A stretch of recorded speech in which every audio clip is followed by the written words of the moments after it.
I want a clear definition in our law that states that the PTA is allowed to collect contributions, voluntary or otherwise.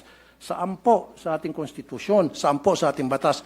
Hindi po sinasabi na ang PTA ay binuo para mangolekta sa mga estudyante, ang mga eskwelahan. I would like to clarify, never po sila nangongolekta sa estudyante. Wala ho silang collection sa estudyante. Ang meron, so I'm that sorry, we can I beg to identify disagree. the issue. I No, the beg issue, to disagree, ma'am. Ito po, lahat ng mga nagsumbong sa akin. sir, the These are issue, the stud- I don't These think, are the list of parents na nagsumbong sa akin, iba't ibang eskwelahan sa buong Pilipinas na kung saan sila po ay sapilitang kinukolektahan ng mga electric fan at kung ano pang mga gamit sa eskwelahan na meron man pong budget sa MOE ang DepEd for those things. Every single year, kailangan mag-contribute ang mga estudyante para sa electric fan. Eh kung ipon-ipunin natin yung contribution sa electric fan every year, eh siguro baka marami ng warehouse ng electric fan dyan sa DepEd kung saan dinadala yung electric fan.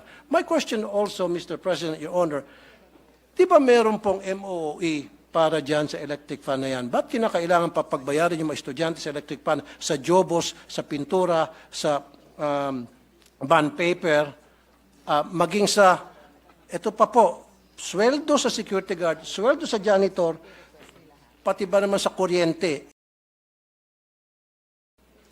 For so many years po, sa programa ko sa Wanted sa radyo, palagi po ako nakakatanggap ng reklamo mula sa mga magulang ng mga estudyante sa elementary at high school na karamihan sa kanila ay mga mag-aaral, mga magulang na mag-aaral ng mga security guard, kasambahay, factory worker, na sila po ay naobliga mag-contribute na required ng eskwelahan through PTA para sa iba't ibang mga pangangailangan tulad ng electric fan, tulad ng jobos, tulad ng bond paper, tulad ng pambayad para sa sweldo ng security guard, sweldo ng janitor, para sa utility bills, etc., etc., etc.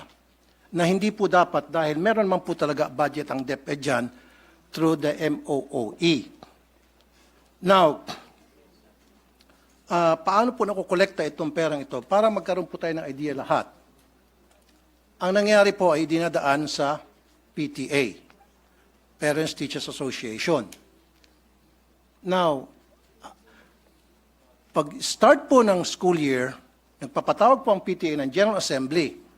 At pagdating po dun sa General Assembly, magbobotohan sila muna ng mga officers. Right after na maboto po yung officers, ang next agenda agad ay maghahanap sila ng proyekto, kailangan nila mag-identify ng proyekto para sa eskwelahan. At ano po yung mga proyektong yon? Yun po yung mga gastusin na akin pong binanggit. Okay. Now, I want to put a stop to it. I really do. As much as possible during my watch as a senator of the Republic. Pero napagsabihan po ako noon na kung gusto ko pong baguhin yung polisiya ng pangolekta to PTA, gumawa po ako ng batas.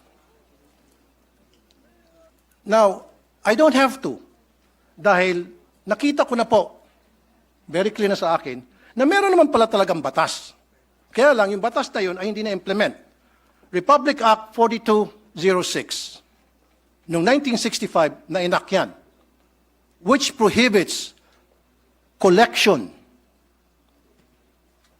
and even voluntary or otherwise from elementary schools sa public schools, except for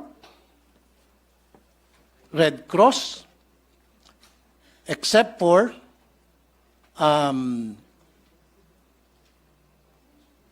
in fact, the only ones that was mentioned was Red Cross. Now, noong 1969, RA 5546 was enacted para ma-amend yung 4206. Dito po sa 5546, mas lalo naging malawak po yung prohibition sa collection.